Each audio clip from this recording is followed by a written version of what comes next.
Vietnam's story is one of reform and trade.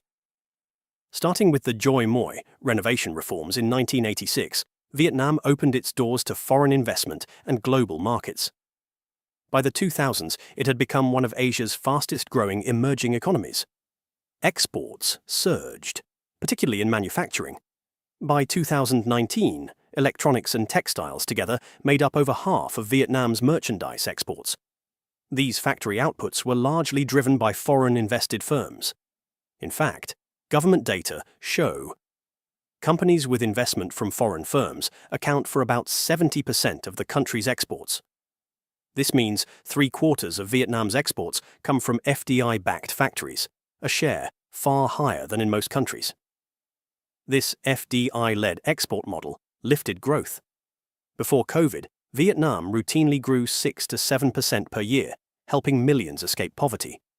Even after the pandemic, its recovery was powered by exports and foreign investment. By 2024, Vietnam's GDP hit about $476 billion, thanks mainly to a 14% jump in exports and nearly $25 billion of new FDI.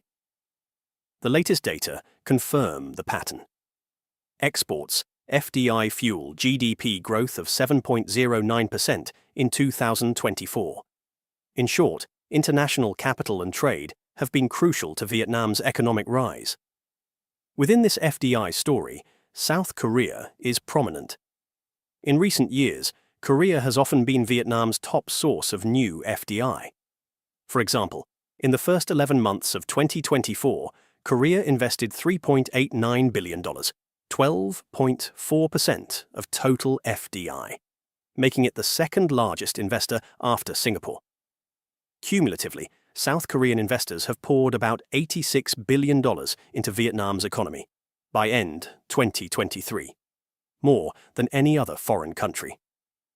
These funds flow into factories, malls, energy projects, and more, shaping whole industries. The surge in Korean investment accelerated after the 2015 Vietnam-Korea Free Trade Agreement, VKFTA, which slashed tariffs and boosted confidence. In fact, between 2015 VKFTA start and early 2022, South Korean FDI stock in Vietnam nearly doubled from $43.7 billion to $78.6 billion. Vietnam is still Korea's favorite investment destination, notes one analysis, even amid global uncertainty. By the numbers, South Korea's economic footprint in Vietnam is huge. FDI stock, approximately $86 billion, cumulative investment, far above any other country. FDI projects, approximately 9,265 Korean projects, as of March 2022, mostly factories. Leading industries, electronics and manufacturing dominate, well over half of Korean FDI. Construction and services make up for growing smaller shares. Trade ties. Vietnam is Korea's third-largest export market, and SK is Vietnam's third-largest export destination, about $23.4 billion in 2023. Bilateral trade hit roughly $78 billion in 2021, with ambitious plans to reach $100 to $150 billion by 2030. FTA influence. The VKFTA 2015 and ASEAN-Korea FTA helped deepen investment and cut barriers for Korean goods. These figures confirm that Korea's private sector investments and government policies have created an extensive economic partnership. But the key question remains: how much of Vietnam's success can we assign to this partnership?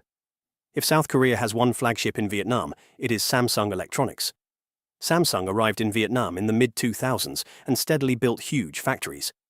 Today, its presence is often cited as emblematic of Vietnam's export growth.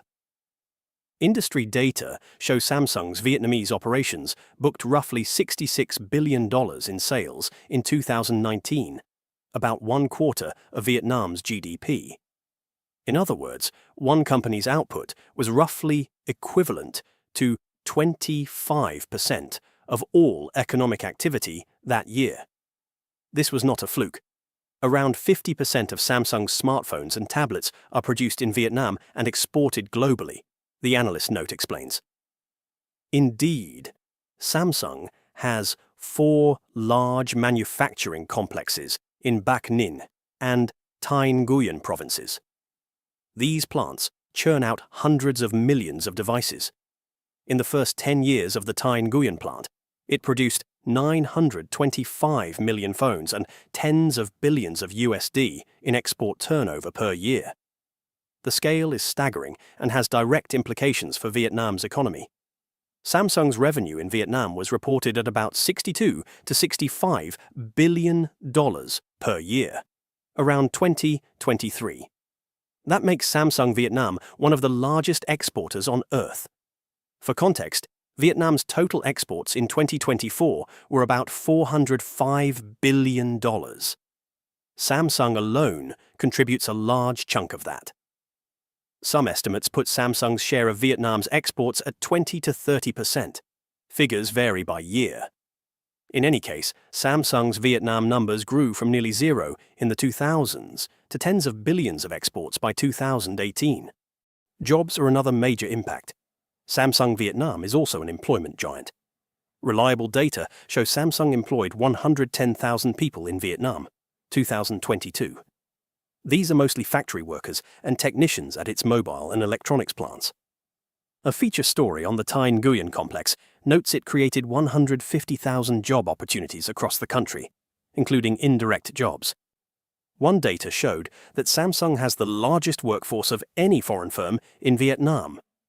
65,000 at Thanh Nguyen and the rest at Bac Ninh, over 110,000 total. In sum, Samsung alone employs on the order of 1/10 of the country's formal industrial labor force, and this excludes the hundreds of local supplier factories it supports. Samsung's supply network involves over 300 Vietnamese companies. All this translates to huge value. It has also built advanced R&D centers, the world's largest outside Korea near Hanoi, and spurred higher wages and skills. According to Reuters, Samsung produces more than 60% of its phones sold globally in Vietnam, showing how Vietnam is now the world hub for Samsung smartphones. Samsung by itself shows why South Korea is considered so important. If Vietnam's exports or GDP shrank by 20 to 30% when global demand slumps, as they did in 2023, pushing GDP growth to 5.05% from 8%, one culprit was a slowdown at Samsung. Conversely, when Samsung's factories expand, e.g. new chip or display lines, Vietnam's exports spike. In short, Samsung Vietnam has become a cornerstone of the economy, one that simply did not exist 2 decades ago. Samsung may be the star, but other South Korean firms are also transforming Vietnam's industries. Together, these conglomerates broaden the Korean impact from phones to TVs to cars and retail. There's the LG Group, Hyundai Motors, SK Hynix, Lotte Group, and others. The combined effect is that around 9,000 South Korean companies of all sizes operate in Vietnam. A senior Korean economic advisor noted that these firms are the backbone of economic cooperation and estimates they support about 700,000 Vietnamese jobs. These jobs range from factory workers to engineers to store staff, all tied to Korean-led enterprises. Korean investors also bring technology transfer, albeit imperfect, and management practices, integrating Vietnam into global supply chains. So, what are the impacts of South Korea's involvement into Vietnam? One way to view this is through trade figures. Vietnam is now an export powerhouse. Goods exports reached $405 billion in 2024, up 14% year on year. South Korean firms are behind a large share of this growth. The biggest export categories, electronics, phones, computers, machinery, are the very products Samsung, LG, and their suppliers make. For example, Vietnamese customs data show phones and electronic goods were the top export items in 2023, about $57.3 billion in electronic goods, and $52.4 billion in phones and components. Many of those devices come out of Korean-owned factories. This export strength has turned Vietnam into a frequent trade surplus country. After decades of trade deficits, Vietnam ran a surplus in recent years, about $24.8 billion in 2024. Part of that turnaround is due to Samsung and other exporters outrunning imports. Vietnam imports a lot of raw materials and components. For example, it is a net importer of semiconductors and electronics parts, but then re-exports them as finished goods. In practical terms, every smartphone or TV shipped abroad adds to Vietnam's GDP and foreign exchange. Analysts note that South Korean investments helped Vietnam achieve a trade surplus for the first time in many years, especially on electronics and phones exports. On GDP, the Korean role is also visible. As mentioned, Samsung's output alone has been estimated at approximately 25% of GDP. LG, Hyundai, and others add a few percentage points more. If we conservatively say Korean firms account for roughly 1/3 of Vietnam's manufacturing output, that could translate to 10 to 15% of GDP, given Vietnam's approximately 38% industry share. In 2024, Vietnam's real GDP growth was 7.09%. Robust export growth, led by electronics, was a key driver. Without Korean factories contributing, that growth rate might have been significantly lower. To illustrate the scale, consider that foreign-invested firms produce about 70% of Vietnam's exports.